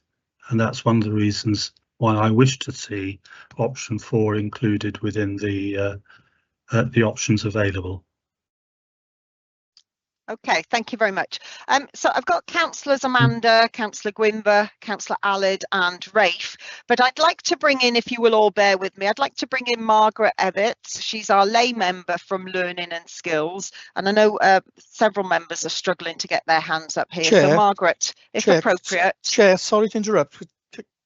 May I be allowed to answer the question, the other part of the question that Councillor Ange put forward about the distances that people in Swansea might have to travel to a pool? Yes, okay, yes, please do. Yeah. I mean, I think, was it Swansea specifically, Ange, or was it other? I think David, she was asking what is distances for other people in other counties generally. I thought she was referring specifically to Swansea, because obviously I can't comment on other counties. No, but I just knew that you'd looked into Swansea and Neath Port Talbot being able to use Ostragunlice, which is Yeah. why I said about the postcode thing, Right. because they could pay more, but just how far it would be for them to travel to Right. somewhere, Okay. please. If you go from the Powys boundary, since the closure of the Pontardawe pool in Neatham Talbot, you come to the Upper Swansea Valley. So you've now got to travel from the Powys boundary down into Swansea. That's about 16 miles. If you go south of Swansea, southwest of Swansea, you've got the Gower Peninsula. There's no facility whatsoever on Gower. You come into Calais, the uplands, etc. No facility. You'd have to travel into Swansea. Again, you're talking about 15, 16 miles, possibly a little more actually if you're out in Rossilly. If you go east of Swansea, then you've got the next pool you'd find would be in Neath itself, Neath town. So if you cut that in half and you actually take citizens of Swansea, residents of Swansea into consideration, I suppose you're talking about 8 miles. So there's significant distances involved. Thank you for answering that. Okay, thank you, Councillor David. Okay. Before I bring Mary in, I'm being asked by Marianne, can she come in to respond to a comment by Ange? So Marianne, do you want to come, and then we'll have Margaret. Sorry, I will. Margaret. Thank you very much. Just a quick response in terms of the school swimming offer. And Gareth mentioned it earlier. We have just finished a piece of engagement with schools now, looking at a revised swimming offer. So that piece of information has been really valuable, and we've had a great response from schools, which we will be analysing now and bringing back. There is an opportunity within that. You know, I think Councillor Andrew said that we'd still be having to fund schools to swim, the 2.2 million. There is an opportunity if we do revise the swimming offer, i.e. change it, because if you remember, the schools, the SLA hasn't been revised at all since it was set up in 2013, and so many things have happened. You know, we've got less schools, etc., less pupils. So there is an opportunity to revise that and come up with a different swimming offer, maybe a more consistent swimming offer, but it could also be a reduced swimming offer. And with that, then there would be a saving on the management fee for Freedom Leisure. So that's something that we are working through. Then obviously, if we have a reduced swimming offer, then if we happen to have less swimming pools, then there would be capacity within those swimming pools. So it's all part of the same jigsaw, and that'll be coming through as well, just to give you that assurance. Thank you. I'm not sure that gives me any assurance, because really it sounds like what we're saying there is we're going to have less pools, less capacity, so actually we'll deliver less swimming to our pupils. I'll just come back, Chair, just to say that in the conversations with schools, it has been very much a varied piece across all schools, with different schools taking different approaches to swimming. But the one thing that's coming through clearly is that we do need a more consistent offer. So we'll be looking at that. Okay. Okay, we'll bring Margaret in now. Thank you, Margaret, for waiting so patiently, and I'm sorry you're having struggling with your hand up. I haven't struggled. It's my fault, I'm sure, because we are focusing, as far as I can see at the moment, or much of the meeting, rightly, on swimming, and we have to satisfy whatever the requirements there and what's proposed. But but we're talking about leisure centres in total, not just swimming. And my interest or in anything when in my role on scrutiny has been children and their development and education. And therefore, my interest in but my concern is that we have not even looked at in any way the use of the leisure facilities, how they support our most vulnerable children with additional learning needs and definite needs, and how that's done. And we just ignored that. And so I was asking, and I'm sure it's been provided and I haven't looked properly, at the aspects of support that leisure facilities can provide for these, and it already does, and the location of the support that's needed and the numbers that we're talking about, because they've been doing this in various forms for a long time, different staff using those facilities.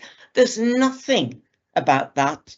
And now leisure facilities are very important in those developments of the correct approach for some of our children with additional learning needs from the very earliest age. So that's one thing. And the other bit is the disabled use of leisure facilities by the whole population has concerned me, because I know we've got developments in Newtown with wheelchair basketball, etc., but there are issues there, and there's nothing about those important aspects of leisure, and which I felt needed somehow addressing. Very, very good points, Margaret. Thank you very much for bringing those in. So who would like to sort of come back? Councillor Richard, it's your report. I would have to ask somebody from education to contribute on the question of children with additional learning needs. In terms of vulnerable adults, I think Councillor Shan is with us, and you might wish to bring her in from a social care perspective. Councillor Shan, are you there? Are you able to make comments, respond to Margaret's questions?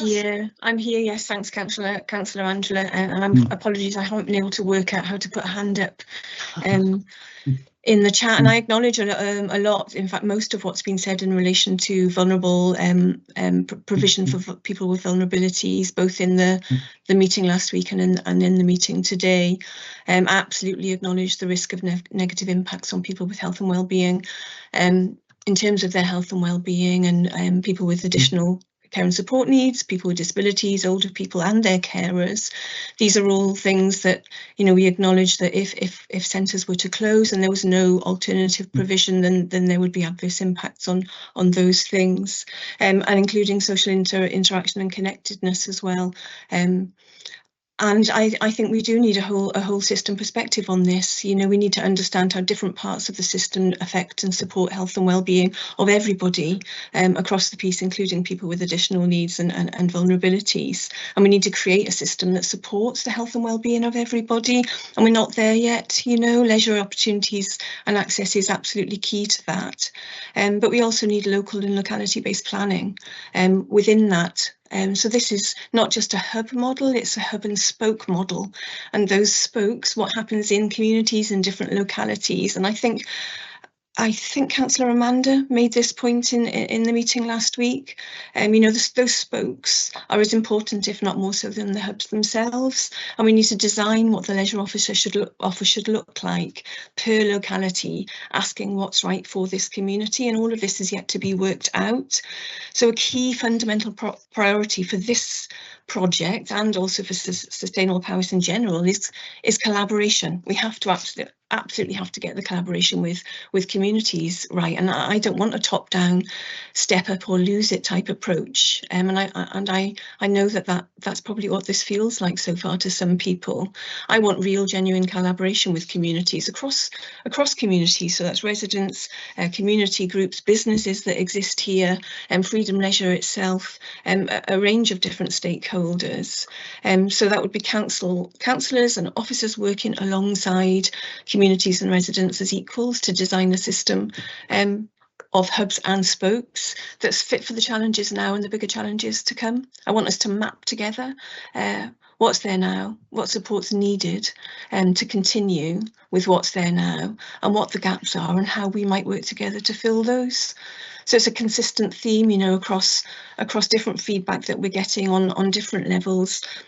One example being the day opportunities engagement, that people don't know what's available. So we have to absolutely get that right, find out what's available now, and work with people to find out what's already out there. If we get the collaboration right, we'll be able to work with communities and other stakeholders to find out what's done already across this huge county that we live in, and all these different communities that do a range of things already, and what's needed to help develop that capacity, so that communities can fill the gaps that they want to fill, not what's top down from us, but what they want to do for their localities with our support, and what that support should look like, you know. So and where businesses and community interest companies and social enterprises, etc., might fit into that. So the reason that I wanted for us to go out and engage on all of the options was to start those conversations about what the future could look like, not to impose any particular constraints on people, but to really look at what that could look like, including how we work with people with disabilities, how we work with people with a range of different vulnerabilities, because they would be part of those conversations. They and their carers would be part of their conversations, and they've got expertise to offer, you know. Thank you, Councillor Sean. I'm struggling here now because you know, it's 4:45 and we're due to finish soon. Jenny's asking, can she come in and answer the questions about the disabled youth? I've got lots of people wanting to answer, but I've still got lots of people wanting to ask questions. We've got to summarise what we've heard over the last 2 meetings and come up with some recommendations. So I am seriously concerned where we're going here with the time. I'm going to turn to my fellow chairs to sort of get a feeling. Councillor Gwynber and Councillor Amanda, where do you feel we're going with this now? Thank you, Chair. I think we do need to start drawing some conclusions. Unfortunately, my view, having listened to everything today and having read absolutely everything, and there's a lot of frustration on both sides of this from our point of view and your point of view. My view is that, unfortunately, I think this has been framed in the wrong way, and I don't think this paper in its current form works. It does feel very top down. I don't feel as though it's fit for purpose to proceed to Cabinet in the way that it is. There are so many little areas where we each have various interests that we want to explore, because to go out to consultation on those 4 options is so broad, there's a risk that things are going to be missed. My personal view is you need to go back to the drawing board and scrap this for Cabinet next week, and I would like you to really consider looking at this on a much more localised case by case basis, as you would do if you were looking at school catchments and the future of schools. I know you've got these hub ideas, but clearly we are not all on board with that. And if you are wanting to reframe how leisure works in Powys, making Powys sustainable both financially, you need everyone to be on board and to understand why you're doing that. You need to sell it, and that is just not being achieved at the moment. So back to the drawing board for me on a localized, much more localized but case by case basis. Thank you, Councillor Amanda. Councillor Gwynber, your thoughts, please. Yes, I've been silent today. I think it's important to listen. There's some of us done an awful lot of work on these papers, and I compliment them, and the scrutiny chairs and scrutiny vice chairs have been in constant touch over this, and it's really good shared working. It's difficult, and we do realise that financial pressure, and I take you back to the Chief Executive's comments at the end of last week's meeting, and she said that we do need to take a strategic view on this. I totally agree with her, and we do. And if you listen to the debate over the last 2 weeks, I never seen scrutiny agree so much across the political divides, across the different areas. We seem to be of an opinion that there's something not right about these papers. I think Councillor Amanda and myself said right from the very beginning that we said that this should be a full council debate. And we were told then, well, many of us are involved because there's 3 different scrutiny committees. So I think everybody, and that's why I remain silent today, because I've had an opportunity to listen, and I think that's great. Councillor Richard, you said you've got an aspiration to be carbon neutral, carbon zero, and etc. But we have to have an aspiration for education. We have to have an aspiration for well-being. Those aspirations cannot be neglected. And I worry that we're not quite ready here now. there's so many questions which have been asked. I don't want to be critical of anybody, but Councillor Gareth Jones did put together, I think it was 16 financial questions.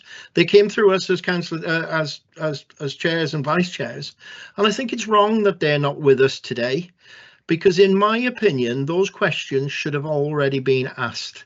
There's a lot of questions being asked today, and we're not fully getting the answers. This has had cabinet approval to get to this stage. It's been through informal cabinet. So I would have thought that these questions would have been asked, because they're not unreasonable. And Councillor Richard, please don't think I'm critical. Many of your answers today are labelled with "I don't believe" or "they may well be." That to me doesn't inspire me with confidence, and I worry about that. And that's not a criticism of yourself. I just don't think we've got the answers in front of us. I really, really don't. And to go out with them options, and I think the communities will be confused with the options. They will want to source the information that we have as councillors, and Councillor Ange says we won't be able to get. I won't be able to give the answers on so many of them. And I want to support you because I understand the financial pressure, and we need to relieve some of that financial pressure. And yes, it will come in the leisure service. It will come in school transformation, but I don't see it all connected. Councillor David, I don't think you were right to challenge the chair on what she said to you, because she expressed her confusion with it all. I am totally confused, and I somewhat made a fool of myself in one of the Sustainable Powers meetings because I didn't know that Ystrad Gunlice had been added as an extra hub. Yes, I should have been aware that it was a cabinet paper, but if you want full council buy-in, bring that extra hub decision to scrutiny. I'm sure Councillor Amanda's committee would have liked to have scrutinised that and judged the deprivation of our county. And I'm sure one of the questions which would have come from that is the deprivation any worse in Ystrad Gunlice in compared to some areas of Machynlleth or something like that. And those are the questions which we'd like to see come forward, and we'd have the answer. I'm not negating that there is deprivation in Ystrad Gunlice or anything of such case, but it does have to be judged and it does have to be scrutinised. We have to put a series of recommendations together for this paper to go to cabinet. I really do not think we can. I really do not think we can. That list of that list of recommendations would be exhaustive. And yes, I'm chair of education. Margaret has raised some of them. The impact on education, I really am not clear.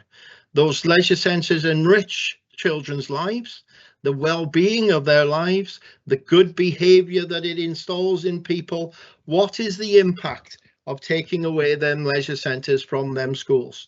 Yes, I understand that you're trying to create that in the hub, but education will suffer in some way or another. Yes, there may be the odd school that will take on the provision, either wet or dry.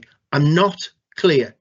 I really am not clear. So what the economic impact of a decision on education surrounding these, I really am not clear, and I would be making 10 or a dozen recommendations in relation to education, and I don't think we're in a position to do that. So I would be happy to propose today that the only recommendation this scrutiny committee makes is that this paper doesn't go to cabinet next week. Thank you, Councillor Gwynfor. Right then, so in summing up there, so it is clear that there's a lot of strength of feeling on all sides and a lot of confusion around what is said or isn't said within the document. It's very clear to me that a huge amount of officer time and a wide range of information has been investigated. However, I think there are still many gaps in knowledge and evidence. The impact assessments are full of ideas, but they're unexplored, unverified and unexplained. And the alternative mitigations and delivery models are just ideas at the moment. I don't believe the information is laid out in a way that would allow the public to make informed decisions. And although there is some recognition of the value of leisure centres on physical and mental health and the value to disabled and senior members of our communities, they also need to be seen in their value as the localities, as community halls, etc. And also there is a value in terms of their tourism industry, which is important to the Powys economy at the end of the day. I personally don't believe that the Powys Hub model is right. I think there are flaws in it for the delivery of services, and we've heard all those queries here today. And I think pursuing the model as it stands does leave residents really in a bigger town at a disadvantage. To my mind, if we're going to have the hubs in 5 towns, the council taxpayers across Powys will be contributing to running those, but they'll also be asked to contribute and raise money to run services in their localities, because the smaller towns are not going to have business, in my opinion. They're not going to have business viable options. So I don't see that this supports our stronger, fairer, greener commitment to our residents. And I get that we have to look at the finances of the council, and I understand David's passion to do that as our portfolio holder, our cabinet member for finance. But I don't see that the cuts to the leisure service are going to fill that gap that is being created from the overspend in adults services. And we heard about them in cabinet yesterday. Is it almost £6 million now? Well, we're nowhere near £6 million by plugging this. So what comes next? Once we've closed all our leisure centres, what do we cut next year to bridge that gap? I think instead of pursuing this policy of cutting services, we should be putting pressure on Welsh Government to ensure that they fund social services properly. And then the council would be able to afford the community services that residents want. But the question for us here is whether we can afford to keep our leisure centres open when it's clear that members from across the political divide feel that actually we can't afford to close them because of the impacts that there will be upon our schools, upon our vulnerable communities and upon our smaller communities.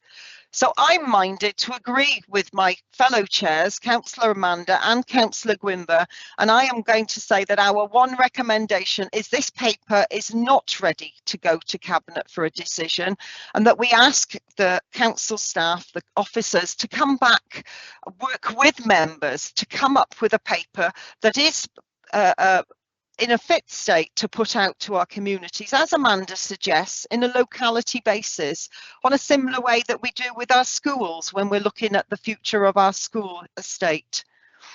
So, members of the committee, anybody got any further comments or suggestions to make?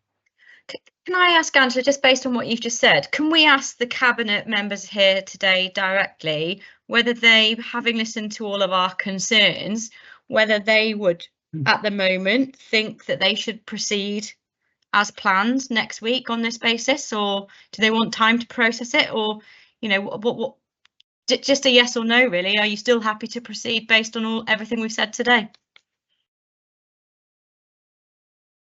You want to ask us? I can't give it. Sorry. Yeah. I mean, how are you asking us? It's difficult. We can't put our hands up and things. So. Yeah. Sorry, I don't know. Councillor Jackie, I mean, we're stuck with Teams Live. It isn't our choosing. Yeah. As chair, there's nothing I can do about that. We're all struggling with the system, I'm afraid. But there is a chat box there that go back at 14:55 in the chat. I've got that, Angela, but there's about 6 people with their hands up. So I'm asking the question, how do you want us to come back to you? Perhaps you could start, Jackie, and then Richard or Chandra and Sean could follow.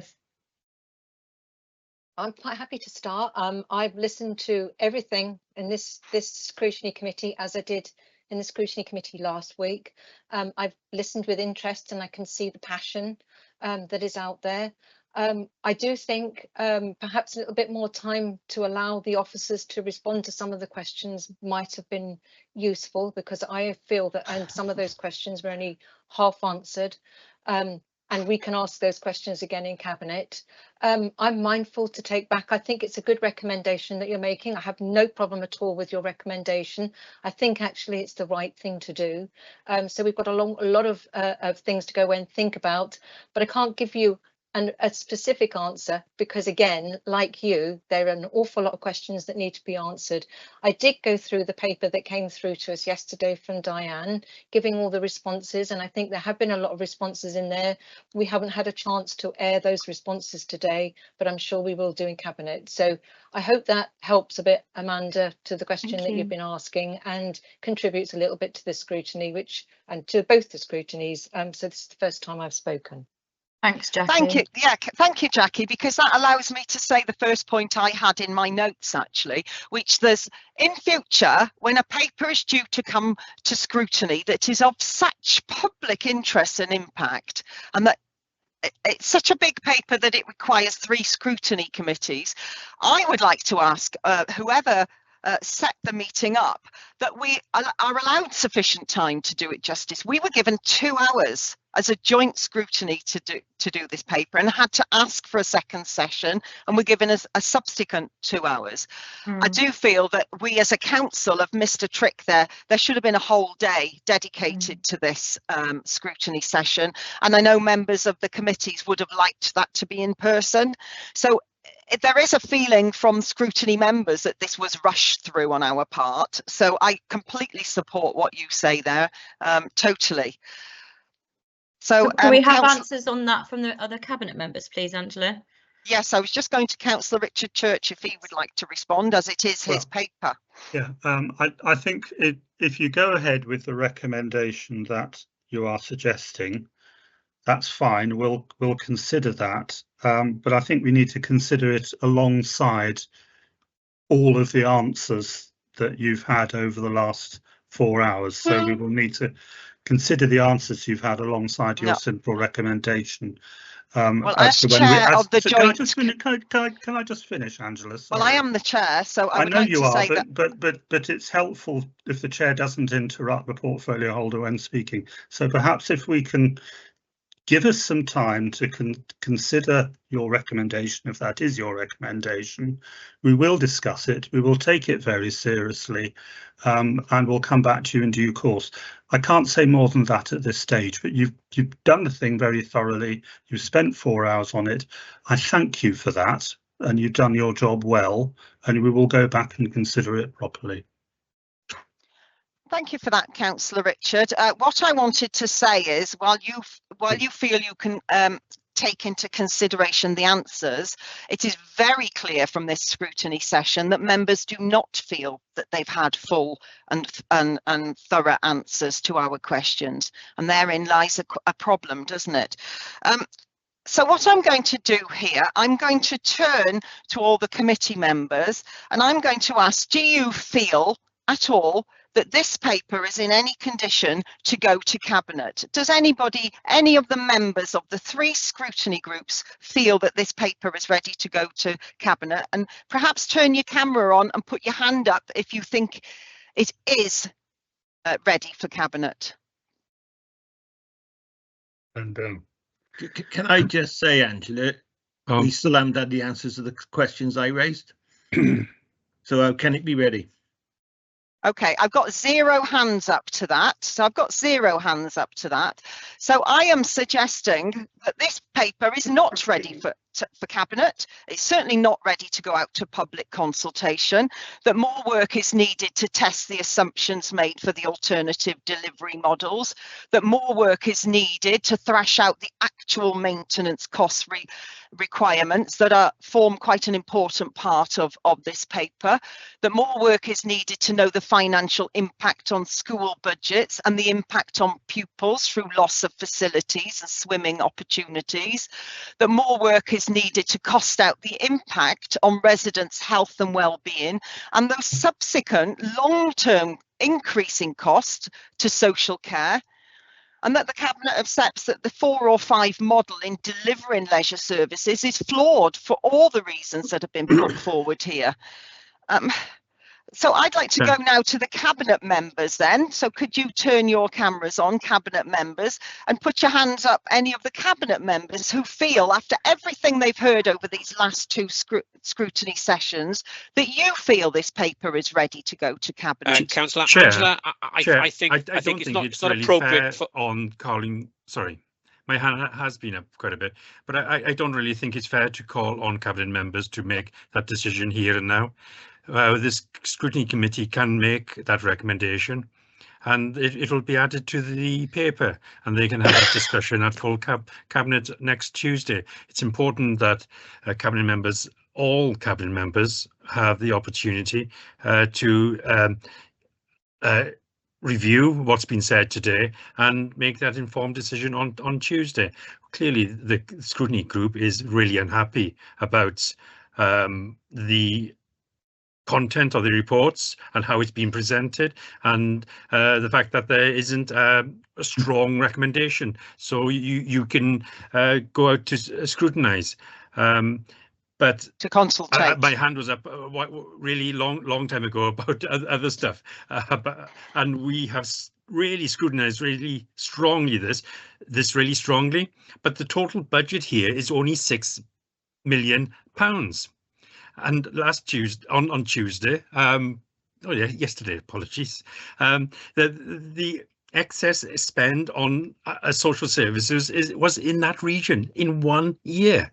So, you know, we got to get a bit of perspective on this, and so does the cabinet to some degree. There are huge service areas which huge spends, and they're the ones that really causing the huge risk to the authority. And we can argue the toss about a couple of million here or there, but you know, for the sustainable future of powers, we must get social services under control and make sure we take a whole council view, especially when you're looking at school transformation. It sits so closely in with this, and be aggressive about our transformation and our investment in the future. So I think it's wrong of us to focus, ask for an answer from the cabinet members here. We just make our recommendation and leave it up to them. Sorry, Chair. Yeah, okay. No, that's fine, Councillor Allard. You're perfectly entitled to your view. I was just repeating the question that was asked by my fellow chair. So there we are. Where are we then? We've run out of time. There are still hands up. That just goes to show that the view of the chairs is correct, that not enough time has been allocated to this subject. That probably also goes to show that the papers weren't clear enough, because we have had scrutiny sessions that have run extremely smoothly when the papers have been clear and everybody's understood them, and we've been able to formulate our questions better. So yeah, I turn back to my fellow chairs. I'm in your hands, members. As your chair, we've made a recommendation. I've added my opinion on what needs adding to it, sort of trying to build the notes from what you've been saying over the course of this meeting. I'm in your hands. Well, I would like to see the recommendation, a recommendation for them to consider looking at it on a locality by locality basis, as it would be for schools. I don't know whether that's been encapsulated already, but that I would like that to be framed in a recommendation. I don't have a problem with Amanda's recommendation. That may not be the answer. That's the difficulty of making a recommendation of that nature. I personally would just like the recommendation that this paper is not considered at this stage, because we don't believe that it will provide the answers within the leisure centres that is needed.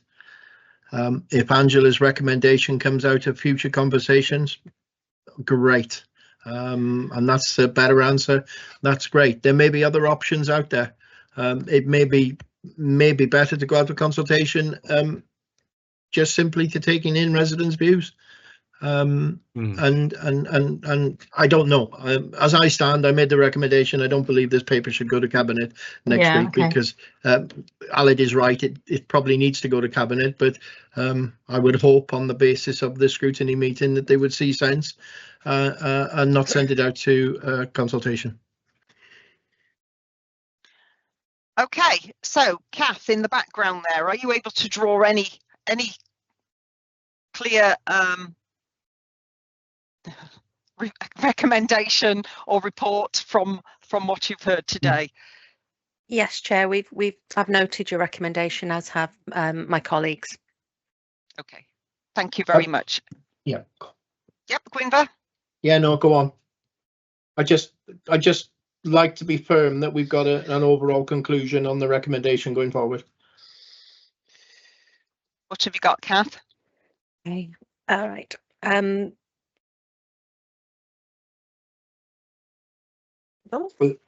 I'll make a recommendation up in my head, and if everybody's supportive, that'll be great. The Scrutinies Committee believe that the leisure paper before us, we recognise the detail and the efforts of officers and cabinet members in creating it.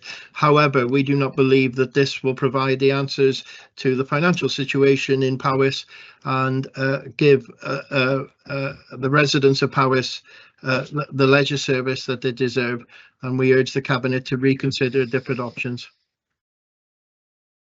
Anything like that? Yes, Chair. Vice Chair. Chair of Learning and Skills. I'm not saying it to you, Kath. I'm saying it to fellow scrutiny members. Perhaps we could have it via email to us all afterwards, just to mull it over before it's formalised in the minutes. Yeah, but is that the general consensus of a recommendation? Yes. Yes. Yes. Yes. That's yes. Yes. Clive, I can see you've put your camera on. Were you hoping to come in there? Chair, I was only going to repeat what Councillor Allen said earlier on, and he was talking over me and I was talking over him. So thanks very much, Councillor Allen, for saying what I wanted to say. That's Which embarrassing. Was? That's embarrassing, agreeing with Clive. They're not asking cabinet members at this time. Yes, okay, yes, totally understand that. Yes, absolutely. Yeah. So I think where we are then is, as a group, we are saying that we don't believe that this paper in its current form is ready to go to Cabinet, and we believe that more work is needed to test the assumptions made in the alternative delivery models, to thrash out the actual maintenance requirements, which the financial part makes a formal a major part of the recommendation, wasn't it? And that more work is needed on the impacts on all the various levels. Can I just add to that? Because these papers aren't ready, the result of this consultation will not be satisfactory.